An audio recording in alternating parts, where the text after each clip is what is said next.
Palavra da Verdade, com Hernandes Dias Lopes. Eu acho que todos talvez tenham esse texto de cor. Esse texto está em Filipenses, capítulo 4, apenas o versículo 4. Filipenses 4, 4.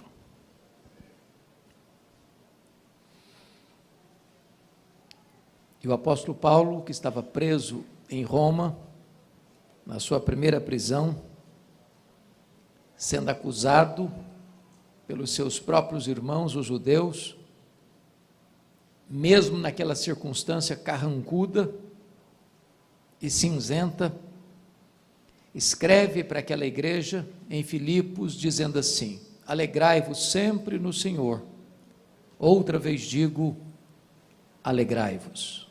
Você pode repetir comigo esse versículo? Alegrai-vos sempre no Senhor. Outra vez digo, alegrai-vos. Bom, eu quero começar a minha mensagem fazendo um pedido a vocês. Aliás, eu vou fazer uma pergunta. Uma pergunta pessoal. Muito embora eu tenha ciência de que vocês não gostam de perguntas pessoais. Aliás, nós não gostamos de perguntas pessoais. Porque toda pergunta pessoal invade a nossa privacidade, nos põe contra a parede. E nós não gostamos que ninguém invada a nossa vida sem pedir licença. Mas vou lhe fazer esta pergunta como se nós estivéssemos numa conversa bem particular. E a pergunta é esta: você é uma pessoa feliz? Você é uma pessoa feliz? Não precisa ter muita pressa em responder essa pergunta, não, porque ela não é tão simples e não é tão óbvia como parece. Eu explico. Em 1991, nós fomos visitar a missão Quassisabanto na África do Sul, onde aconteceu um grande avivamento nos idos de 1966. E uma mulher que nos acompanhava na caravana perguntou à esposa de um missionário daquela missão: você é submissa ao seu marido? A mulher deu uma resposta inteligentíssima. Ela respondeu assim: eu posso lhe garantir que o meu marido me ama, mas se eu sou submissa a ele ou não, esta pergunta não tem que ser feita a mim, tem que ser feita a ele. E eu gostei da resposta. Então vou mudar minha pergunta. Seu marido pode garantir que você é uma mulher feliz? Sua mulher pode garantir que você é um homem feliz?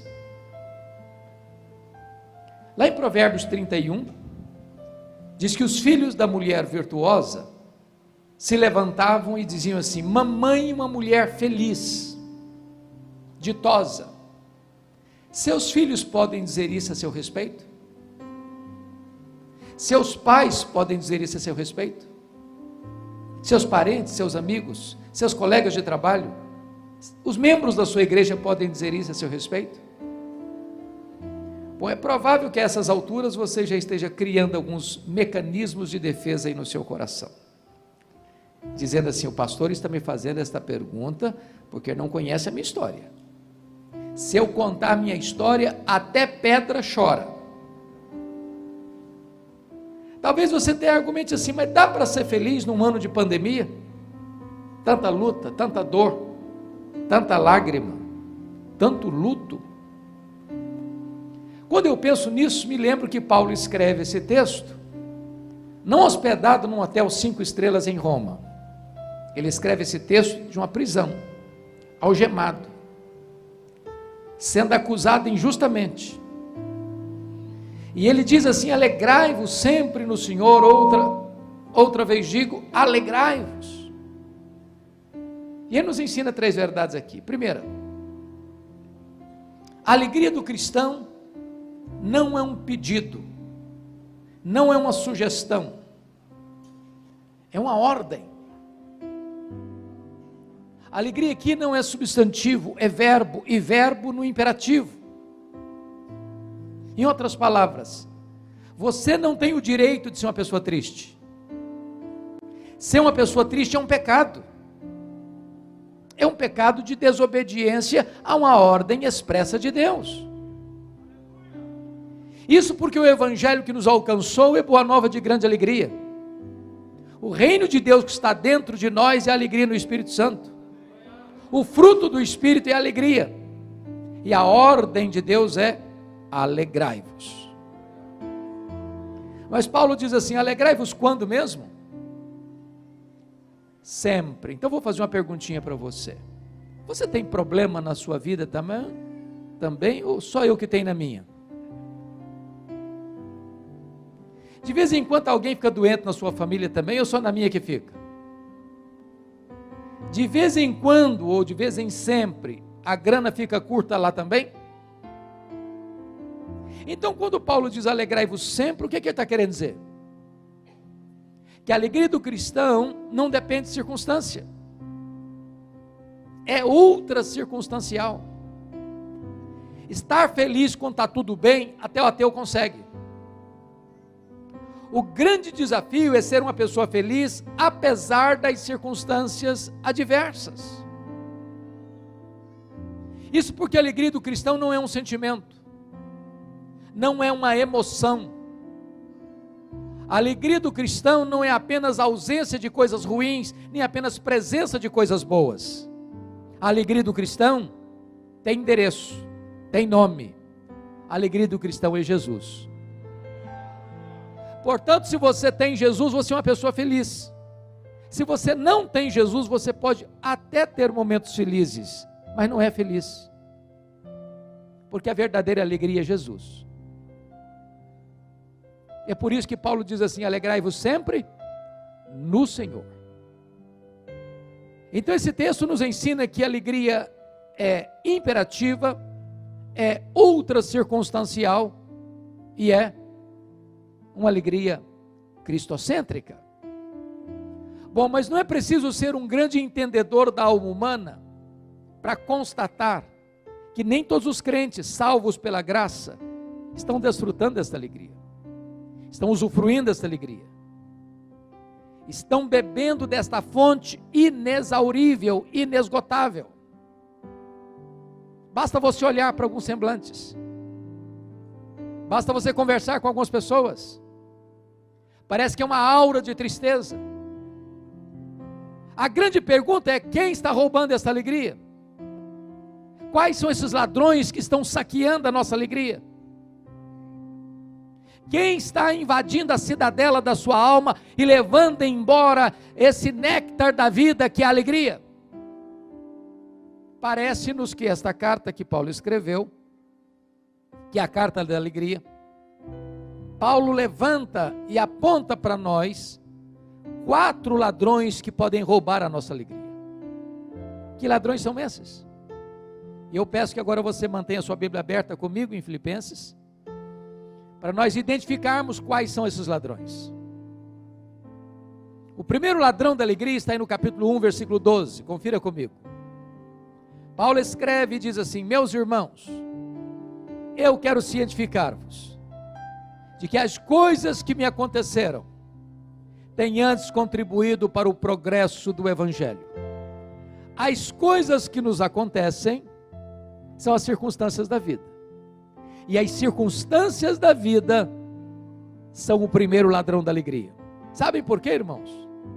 Porque as circunstâncias acontecem com você, querendo você ou não, gostando você ou não, planejando você ou não, desejando você ou não. As circunstâncias acontecem ao arrepio da sua vontade, à revelia do seu querer. Elas chegam de súbito, sem mandar aviso prévio. É um acidente grave, é uma doença dolorosa, é um divórcio amargo, é um prejuízo financeiro radical, é um luto doloroso, é uma situação que você nunca imaginou passar na vida, mas está passando. Circunstâncias. Circunstâncias. Circunstâncias. Pense comigo, você ainda é um médico para um exame de rotina, para descobrir que está com a doença grave, talvez até incurável, na perspectiva da medicina. Pense comigo aquele pai que cria uma filha com todo o desvelo, e leva essa menina ao altar, no dia do casamento, para em seguida descobrir que ela se casa com um homem rude, cruel, que vai massacrar suas emoções, que vai transformar a vida da sua filha num pesadelo. Imagine você criando um filho com todo amor, daqui a pouquinho começa a se envolver com amizades perigosas, daqui a pouquinho começa, por curiosidade ou qualquer outro motivo ou razão, experimentar a primeira cheirada, a primeira carreira de cocaína, daqui a pouquinho está usando droga, daqui a pouquinho vai transtornar a vida da família. Imagine um casamento de 10, 15, 20 anos, com harmonia, e de repente um fato acontece, e aquele casamento acaba, ferido, magoado, nas barras de um tribunal, por um doloroso divórcio. Se você não tomar cuidado, essas circunstâncias levam embora a sua alegria. Circunstâncias, circunstâncias, circunstâncias.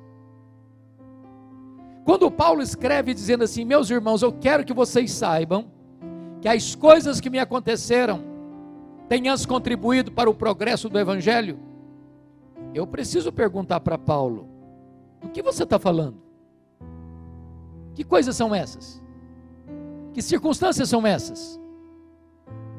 E ele poderia fazer um resumo para nós assim: eu fui perseguido em Damasco, eu fui rejeitado em Jerusalém, eu fui esquecido em Tarso, eu fui apedrejado em Listra, eu fui açoitado em Filipos, eu fui escorraçado de Tessalônica, eu fui enxotado de Bereia, eu fui chamado de tagarela em Atenas, eu fui chamado de impostor em Corinto, eu enfrentei feras em Éfeso, eu fui preso em Jerusalém, eu fui acusado em Cesareia, eu enfrentei um naufrágio para Roma, eu fui picado por uma cobra em Malta, eu cheguei em Roma preso e algemado, mas eu quero que vocês saibam que essas circunstâncias contribuíram para o progresso do Evangelho.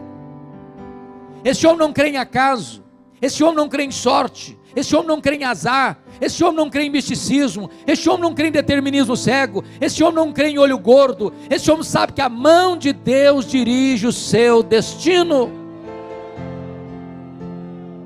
Olha para as circunstâncias da sua vida na perspectiva da soberania de Deus, para que as circunstâncias não levem embora a sua alegria.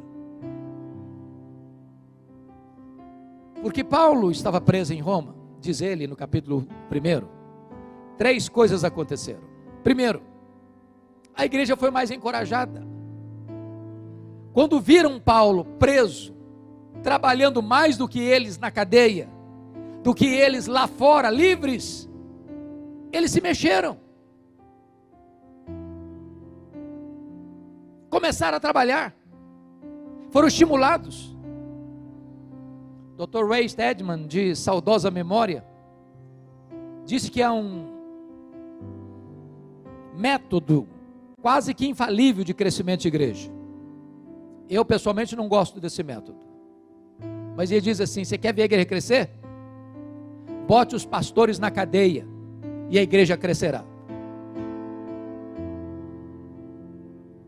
Porque Paulo estava preso, diz ele, toda a guarda pretoriana tomou conhecimento das suas cadeias em Cristo. A pergunta é: o que era a guarda pretoriana? A guarda pretoriana era a guarda de elite do imperador romano. Eram 16 mil soldados da mais alta patente do império. Eram aqueles da carreira militar que tinham trânsito livre no palácio, tinham influência no império. Se Paulo estivesse solto, ele jamais teria alcançado a elite de Roma. Quis a providência divina, embora carrancuda, que Paulo estivesse lá dentro do palácio, sob a égide do imperador, e o imperador colocando diante dele a elite de Roma, e colocando lá dentro o maior evangelista da igreja da época. E como Paulo estava sob a proteção do imperador, tinha que ter todo dia um soldado algemado com ele, em 3 turnos por dia, durante 2 anos, em rodízio. E o que Paulo fez? Evangelho neles, evangelho neles, evangelho neles. O cara nem podia sair, estava algemado com ele. O imperador Nero certamente não sabia, mas Deus o havia constituído em presidente das missões estrangeiras do império, porque colocou lá dentro do palácio o maior evangelista e diante dele seu auditório. Porque Paulo estava preso, diz ele em terceiro lugar, ele não podia visitar as igrejas como era seu desejo. O que ele fez? Começou a escrever cartas. As cartas da primeira prisão: Efésios, Filipenses, Colossenses, Filemão.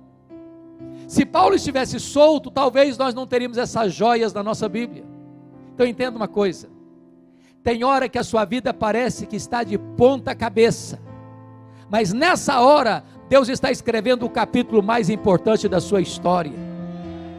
Você pode ter perdido o controle, Deus não. O plano de Deus não pode ser frustrado, e o plano de Deus é melhor que o nosso. E você e eu podemos afirmar com toda eloquência: sabemos que todas as coisas cooperam para o bem daqueles que amam a Deus, daqueles que são chamados segundo o seu propósito. Olhe para as circunstâncias da vida na perspectiva da soberania e da providência de Deus, para que as circunstâncias não roubem a sua alegria. Calma, calma, vai dar certo. Vai dar certo, o final já está escrito. E a vitória de Cristo e da sua igreja. O segundo ladrão da alegria está aí no capítulo 2, versos 3 a 5, confiram comigo.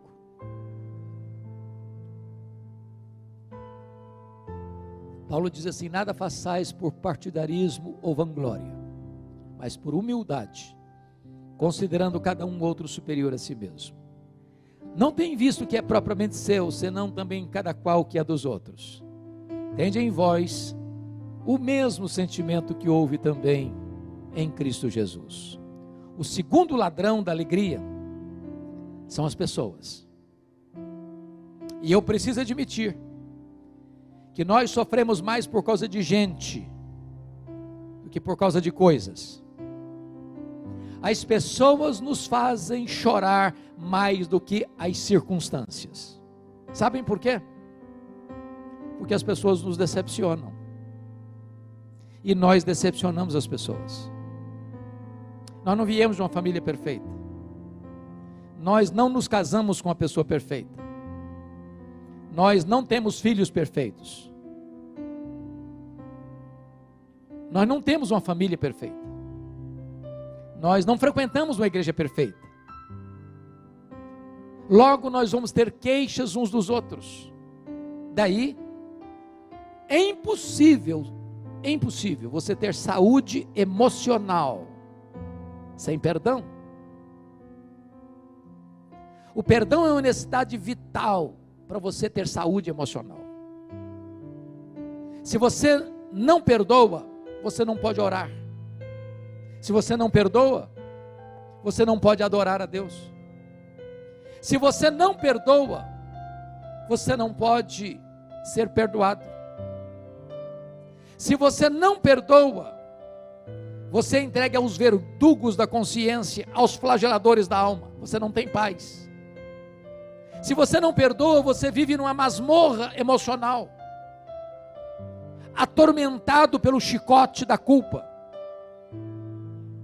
O perdão é necessário. Não é fácil, mas ele é necessário.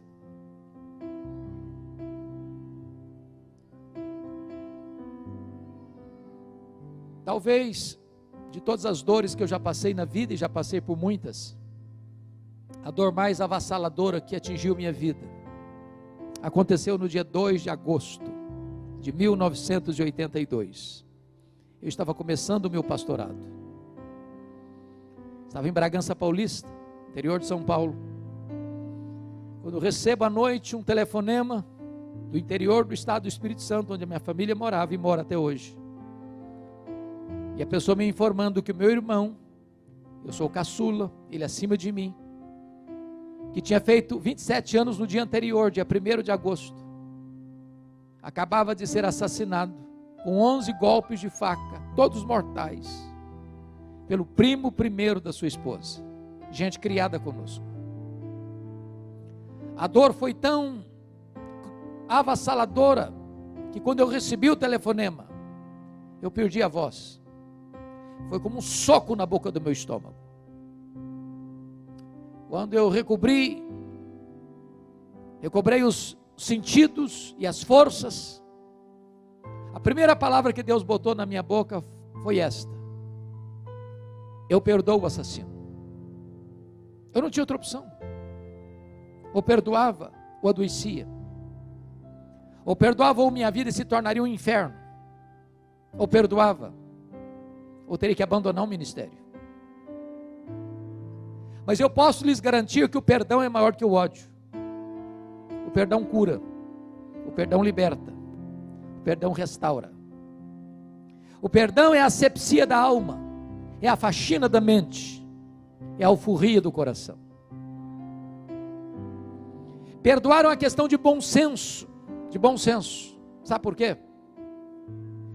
Guardar mágoa é a mesma coisa que você beber um copo de veneno pensando que o outro é quem vai morrer. A mágoa é autofagia, é autodestruição. Se você guardar mágoa de alguém, essa pessoa vai dominar você 24 horas por dia. Você vai viver num cabresto, prisioneiro. Você chega em casa cansado para tirar uma soneca, essa pessoa se deita do seu lado e vira o seu pesadelo. Você vai chegar em casa com fome, a pessoa se assenta com você e tira o seu apetite. Você vai sair de férias com a sua família e essa pessoa pega carona com você e estraga as suas férias. A única maneira de ser livre é perdoar.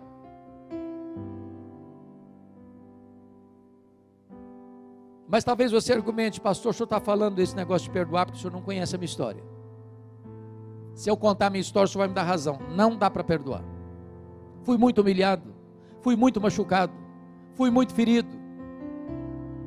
Sabe o que a Bíblia me ensina? Que eu devo perdoar assim como Deus em Cristo me perdoou.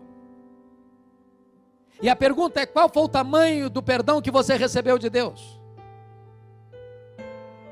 Jesus contou uma parábola para ilustrar isso. A parábola do credor incompassivo. Ele contou que o rei acertava contas com seus súditos e encontra um que lhe devia 10.000 talentos.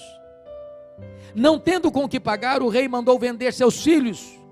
E aquele homem então pede misericórdia e o rei lhe perdoa a dívida de 10.000 talentos.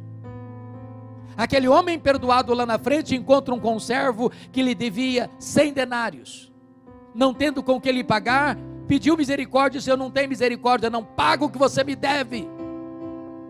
O rei ficou sabendo disso, ficou muito irado. Mandou chamá-lo e disse: servo malvado, eu te perdoei 10.000 talentos e não pudeste perdoar o teu conservo 100 denários? Pois serás entregue aos verdugos, aos flageladores, até que pagues o último centavo. E a parábola termina assim: assim vosso Pai Celeste vos fará, se do íntimo não perdoardes uns aos outros. A parábola terminou e eu não entendi quase nada. Quase nada. Sabe por que eu não entendi quase nada? Eu não sei quanto vale 10.000 talentos. Também não sei quanto vale 100 denários. Essa moeda não é a nossa. Eu não sei do que Jesus está falando. Deixa eu lhes explicar então. Nenhum judeu podia dever no primeiro século 10.000 talentos. O que são 10.000 talentos? Um talento são 35 quilos de ouro. 10.000 talentos são 350 mil quilos de ouro. Para vocês terem uma ideia, todos os impostos da nação, durante um ano, eram 800 talentos. 10 mil talentos eram todos os impostos da nação durante 13 anos. Para um homem juntar 10 mil talentos, com o salário da época, que era 1 denário por dia, ele teria que trabalhar 150 mil anos. Conclusão? A dívida era o quê? Impagável. Pois esse é o tamanho da sua dívida com Deus. É impagável. E sabe o que Deus fez com a sua dívida? Deus a perdoou completamente. Agora este homem encontra alguém que lhe deve 100 denários. O que são 100 denários? 100 dias de serviço. Quem tinha acabado de receber um perdão de 150 mil anos, não está perdoando um perdão, não está dando perdão de 3 meses e 10 dias. Sabe qual é a proporção de 10 mil talentos para 100 denários? 10 mil talentos são 600 mil vezes mais do que 100 denários. Então, qual é o moral da história, da parábola? Você e eu nunca podemos dizer para a pessoa: eu não perdoo você. Não perdoo. Você me machucou muito, você me humilhou muito, eu não perdoo. A Bíblia diz que você deve perdoar assim como Deus em Cristo perdoou você. Sabe o que a Bíblia diz mais? Deus perdoa os nossos pecados e deles não mais se lembra. Talvez você argumente assim: bom, pastor, é aqui que eu me encrenco, porque perdoar até que eu perdoo, mas esquecer eu não consigo. Deixa eu fazer uma perguntinha: você não consegue mesmo esquecer? Não consegue? Bom, se você não consegue esquecer, eu tenho uma boa notícia para lhe dar. Isso significa que você não tem amnésia. Porque quando a Bíblia diz que Deus perdoa e esquece, a Bíblia não está dizendo que Deus tem amnésia. Deus não tem amnésia. Deus não tem perda de memória. Então o que a Bíblia quer dizer que Deus perdoa e esquece? A Bíblia quer dizer que Deus nunca mais joga no seu rosto um pecado que Ele já perdoou você. Deus nunca mais cobra de você uma dívida que Ele já perdoou você. Então perdoar é lembrar sem sentir dor. Se você me pergunta se eu me lembro da morte do meu irmão, me lembro de vez em quando. Mas eu não cobro mais essa dívida. Por aquilo que Cristo fez na cruz, essa dívida está paga, está perdoada. Eu não cobro mais. Perdoar é lembrar sem sentir dor. Talvez você que está aqui nesse auditório está precisando fazer uma visita, mandar uma mensagem, mandar um telefonema, dar um telefonema, acertar este relacionamento que está machucado, está ferido, que você não conversa há tempos, que você cortou do seu relacionamento, que você evita. Se você não perdoar, você não vai ter paz. Lá no céu só entra um tipo de gente que foi perdoada e gente que perdoa. A igreja de Filipos era uma igreja extraordinária. Aliás, Paulo diz que foi a única igreja que se associou com ele em dar e receber. A igreja ajudou Paulo, quando Paulo era pastor da igreja de Corinto. A igreja de Corinto tinha muito dinheiro, mas era pão dura, não pagava o salário de Paulo. Aí a igreja de Filipos, da Macedônia, embora pobre, pagava o salário para Paulo ser pastor da igreja de Corinto. Quando Paulo vai levantar uma campanha, uma oferta especial para ajudar os pobres da Judeia, os crentes de Filipos, que eram da Macedônia, pobres, deram não só muito, mas deram além das suas forças. Quando Paulo estava preso em Roma, mandaram Epafrodito lá em Roma, com todos os riscos da viagem, para socorrer e ajudar Paulo nas suas necessidades. Porta para fora, era uma bênção aquela igreja. Portas para dentro, um problema. Pasmem vocês, até as mulheres estavam brigando na igreja. Capítulo 4, verso 2, Paulo diz assim: rogo a Evódia, rogo a Sintique, pensem em concordemente no Senhor. Irmãos, quando as mulheres batem cabeça na igreja, é porque a coisa está feia. Tinha gente na igreja trabalhando desde que ele aparecesse, vanglória.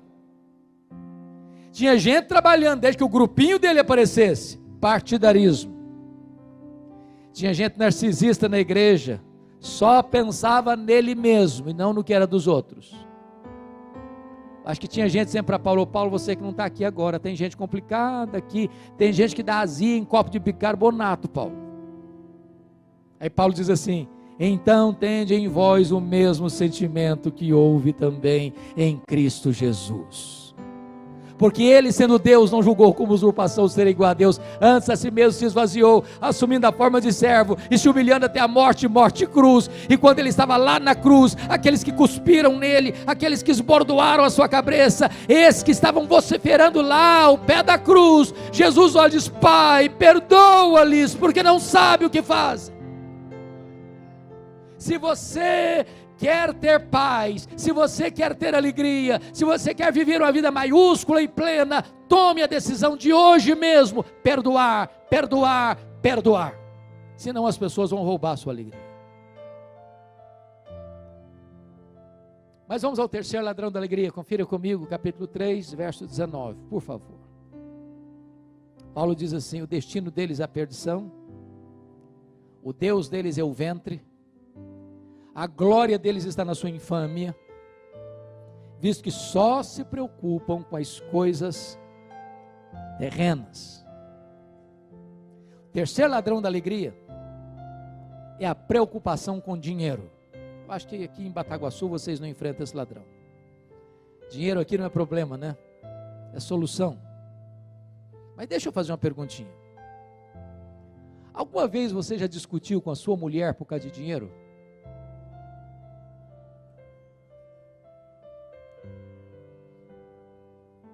Alguma vez você já discutiu com o seu marido por causa de dinheiro?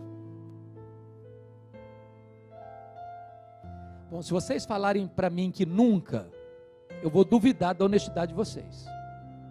Sabe por quê? As pessoas brigam por causa de dinheiro. Brigam porque tem dinheiro. Brigam porque não tem dinheiro. Brigam porque tem muito dinheiro.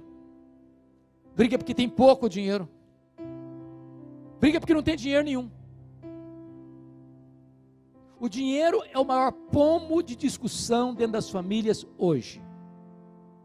O dinheiro é mais do que uma moeda. O dinheiro é uma entidade, é um espírito, é mamon. É o ídolo mais adorado da nossa geração. Por causa de dinheiro as pessoas casam, as pessoas descasam. Por causa de dinheiro as pessoas mentem, as pessoas corrompem, as pessoas são corrompidas. As pessoas morrem, as pessoas matam. As pessoas vendem alma para o diabo por causa de dinheiro. Sabe por quê? Porque tem muita gente que só se preocupa com as coisas terrenas. Elas levantam de madrugada, elas vão dormir tarde, elas comem penosamente o pão que granjeiam, elas não têm tempo para Deus, elas não têm tempo para a família, elas não têm tempo para a igreja, elas não têm tempo para pensar na alma delas, elas não têm tempo para Deus, porque elas só se preocupam com as coisas terrenas. Dr. Toncini, no seu livro O Lado Oculto da Globalização, diz que nós vivemos hoje o fenômeno da globalização. Isso é um fato, não é verdade? Somos uma aldeia global. Dá um problema lá na Bolsa de Valores de Nova York, de Singapura, de Tóquio. Você sente o tremor hoje, agora, no seu bolso. Somos uma aldeia global. Vou ilustrar isso. Todos vocês se lembram que em 2008, o mercado imobiliário americano enfrentou um problema.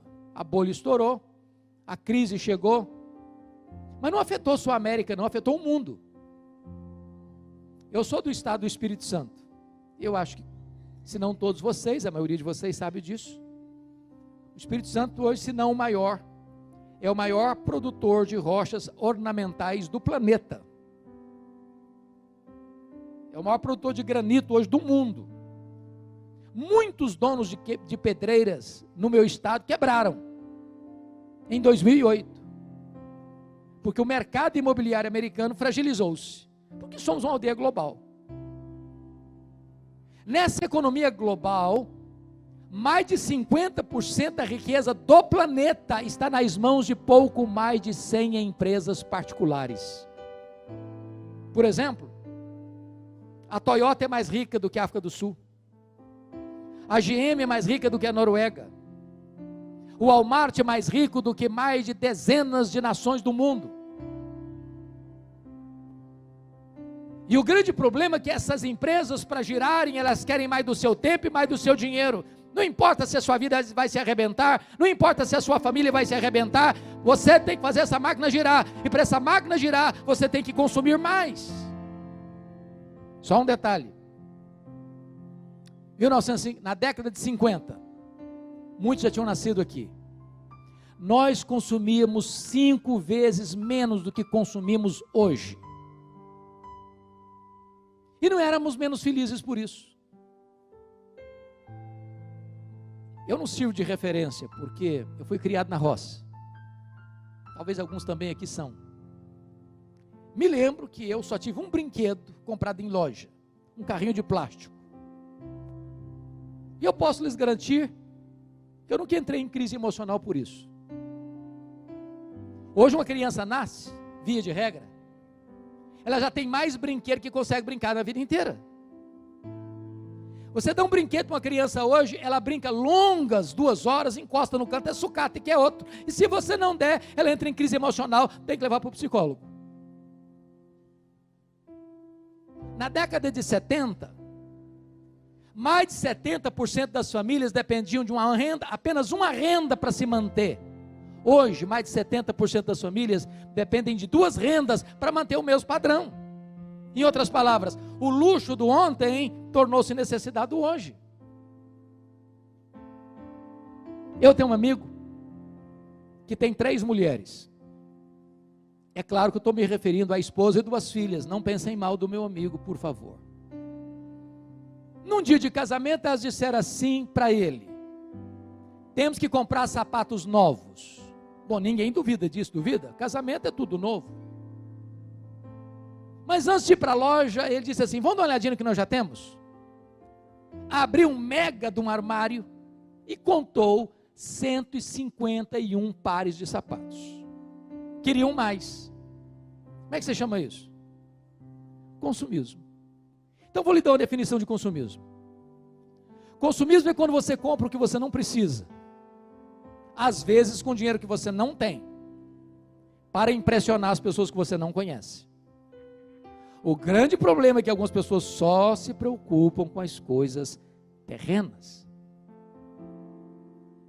O Dr. John Rockefeller foi o primeiro bilionário do mundo. Um dia ele disse assim: o homem mais pobre que eu conheço é o homem que só tem dinheiro. Talvez as pessoas mais felizes do mundo, irmãos, são aquelas que chegam em casa cheirando graxa, ou cheio de terra, e comem um bom prato de arroz com feijão e dormem a noite toda bem dormida. Quando o John Rockefeller morreu, o primeiro bilionário do mundo, um contador foi ao cemitério para fazer uma pergunta. Muito curioso, chega no contador, encosta nele e disse: aí, me conta, quanto é que o doutor John Rockefeller deixou? O contador, muito surpreso com a pergunta, diz: você não sabe? Eu falei: me conta. Rapaz, ele deixou tudo, ele não levou nem um centavo. Não tem gaveta, tem caixão. Não tem caminhão de mudança em enterro. A Bíblia diz que você não trouxe nada para este mundo e você não vai levar nada deste mundo. Portanto, tendo que comer, o que beber e o que vestir, com isso estejamos contentes, porque o amor do dinheiro é a raiz de todos os males, mas a piedade com contentamento é grande fonte de lucro. Sabe o que a Bíblia diz? Se você amar o dinheiro, se você botar o coração no dinheiro, você nunca vai ser feliz. Sabe por quê? Porque quem ama o dinheiro dele nunca se satisfaz. Leia as crônicas da corrupção no Brasil, destampadas nos últimos anos. aqueles que saquearam o erário público, aqueles que roubaram dinheiro que devia ir para respirador, para remédio, para cirurgia, para hospital, para fazer estrada, para educação, que mataram gente nas filas dos hospitais. Essas pessoas não roubaram para comer, já eram riquíssimas, mas elas querem mais, mais, mais e mais, porque o Deus delas é o dinheiro.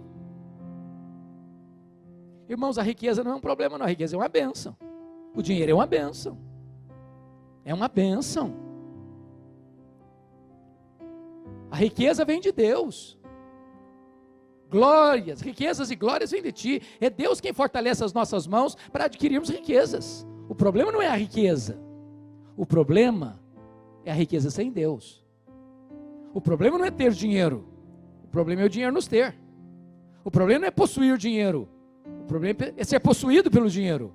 O problema não é ter dinheiro como servo. O problema é ter dinheiro como patrão. É por isso que Jesus Cristo disse assim: ajunte para você tesouros lá em cima, onde nem a ferrugem, nem a traça, nem os ladrões podem tomar de você. Se você amar o dinheiro, se você botar o coração no dinheiro, você nunca vai ser feliz, porque você nunca vai ser satisfeito. Eu preciso lhe dizer isso: o dinheiro não traz felicidade nem segurança. Só Jesus pode satisfazer o seu coração, só Jesus pode dar sentido à sua vida, só Jesus pode preencher o vazio da sua alma, só Jesus pode dar significado à sua existência. Mas fechando, terminando, vamos para o último ladrão, quarto ladrão, capítulo 4, versos 6 e 7, confiram comigo. Paulo diz assim: não andeis ansiosos de coisa alguma, em tudo, porém, sejam conhecidas diante de Deus as vossas petições, pela oração e pela súplica, com ações de graça. E a paz de Deus, que excede todo o entendimento, guardará o vosso coração e a vossa mente em Cristo Jesus. O quarto ladrão da alegria é a ansiedade. E me permita uma pergunta: você conhece alguma pessoa ansiosa? Conhece? Já viu alguma pessoa ansiosa hoje? Tem certeza? Vocês se olharam no espelho antes de vir para cá? Você é daquele tipo de gente que fica roendo as unhas? O problema está vindo lá no Japão, você pensa que já está batendo na porta da sua casa? Irmãos, a ansiedade é o mal deste século. Atinge pessoas de todas as faixas etárias, de todos os estratos sociais e de todos os credos religiosos. Até as crianças estão ansiosas. Aliás, Hollywood fez uma pesquisa sobre isso e descobriu que as crianças estão ansiosas porque elas gostam de filmes, de brinquedos e de jogos de ação. Até hoje eu não entendo por que programa infantil tem que ter tanto demônio e tanta violência. Se você assistir todos os programas infantis da televisão brasileira, eu te garanto uma coisa: você não dorme de noite com a luz apagada. Eu gosto de brincar com as crianças. Um dia eu cheguei no pátio da igreja, uma menina brincando assim, descontraída, e eu me aproximei e disse: filha, que vidona, hein? Ela voltou-se brava para mim e disse: o senhor é que pensa. A coitadinha estava estressada.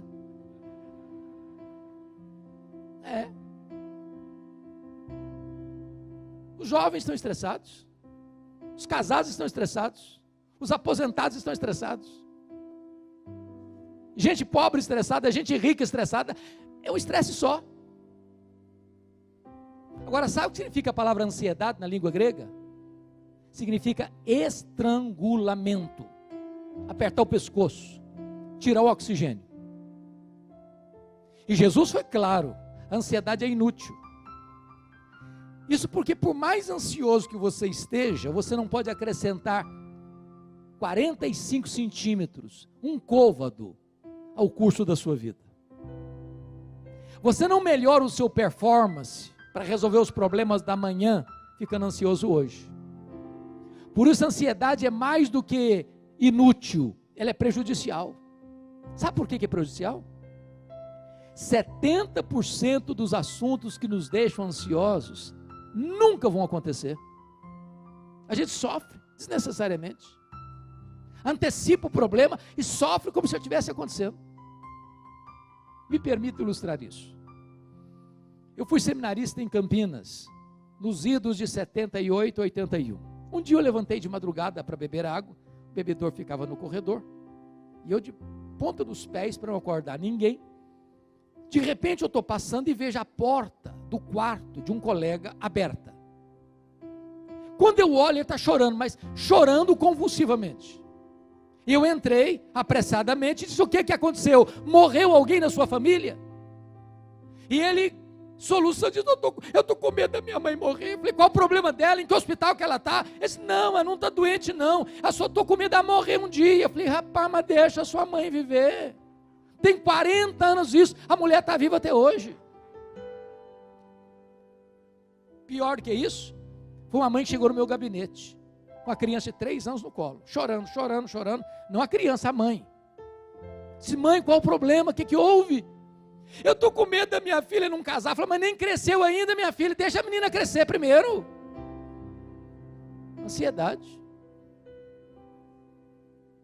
Jesus foi além e diz assim: ansiedade é incredulidade. Os gentios que não conhecem a Deus é que se preocupam com todas essas coisas: que comeremos, que beberemos, com o que nos vestiremos. Vós, porém, deveis buscar em primeiro lugar o reino de Deus e a sua justiça, e as demais coisas vos serão acrescentadas.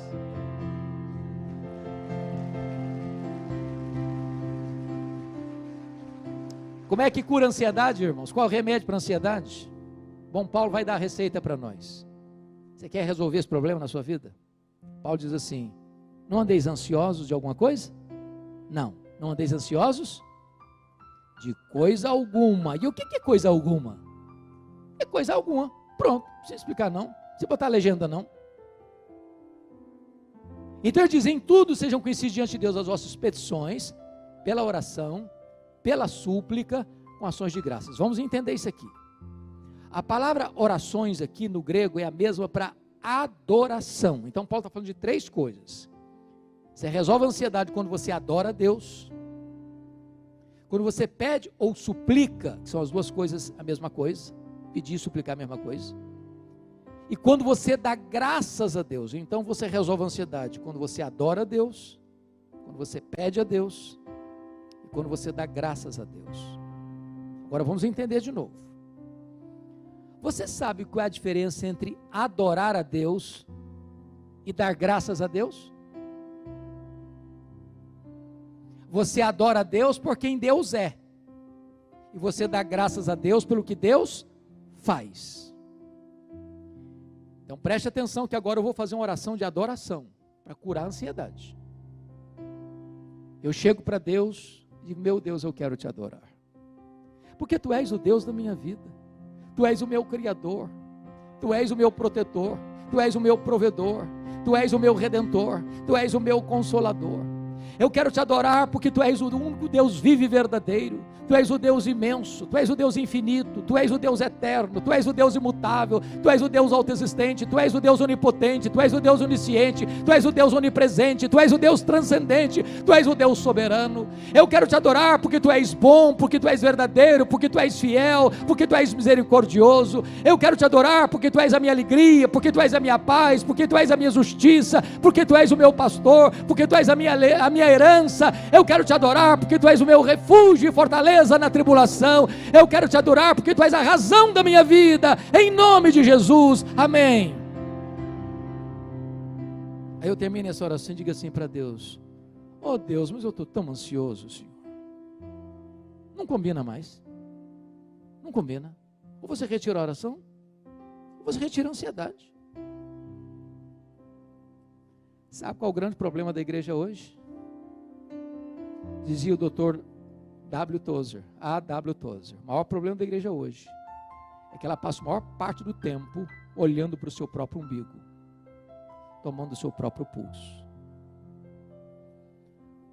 A maior necessidade da igreja é aquilo que nós cantamos aqui hoje, é conhecer quão grande é o nosso Deus, quão grande é o nosso Deus, quão magnífico Ele é, quão poderoso Ele é, quão majestoso Ele é, quão digno de adoração Ele é.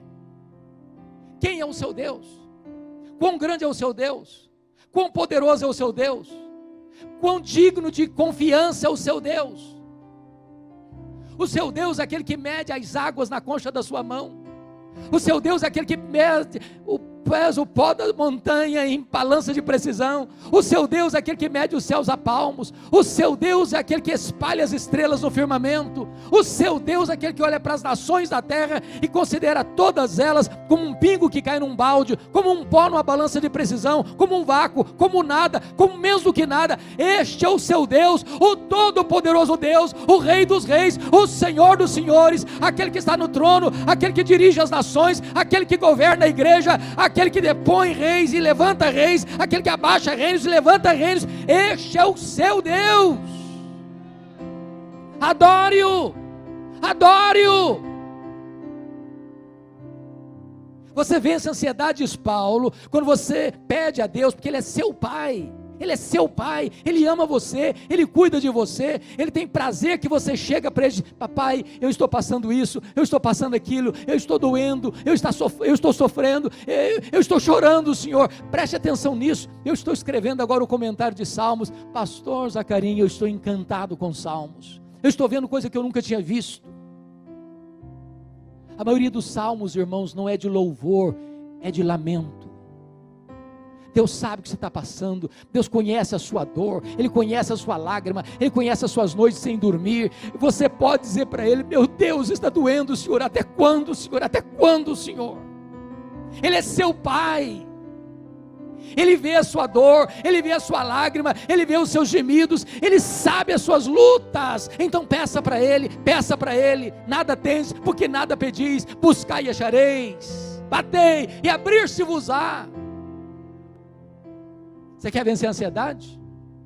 Paulo responde assim: então comece a dar graças a Deus.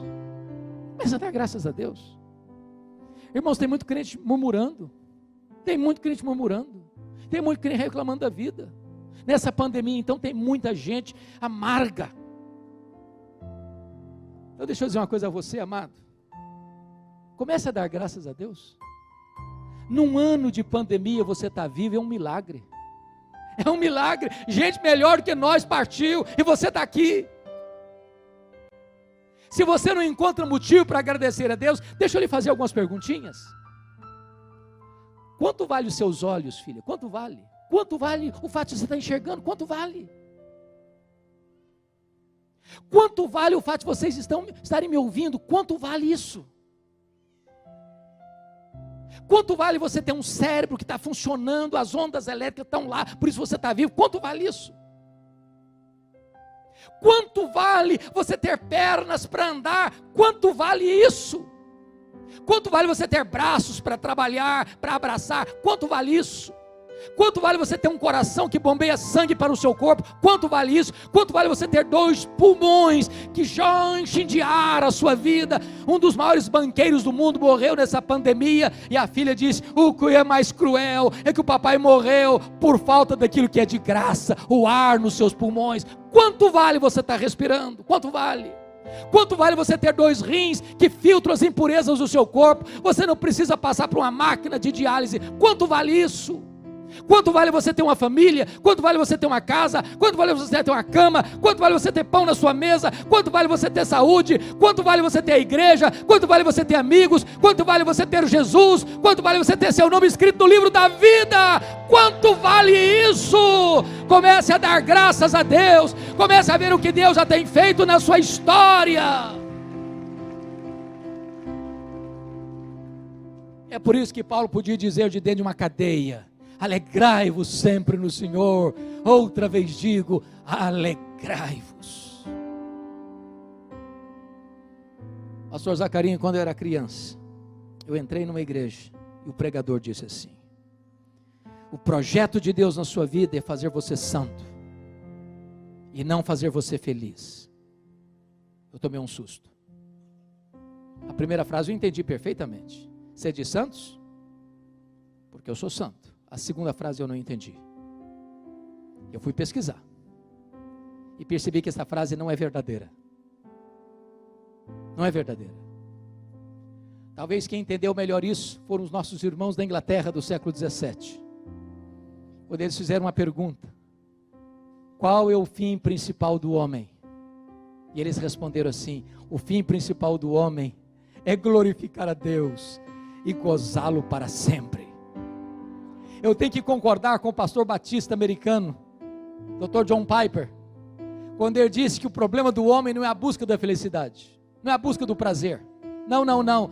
O problema do homem é contentar-se com a felicidade pequena demais, terrena demais, limitada demais, quando Deus nos criou e nos salvou para a maior de todas as felicidades, de amá-lo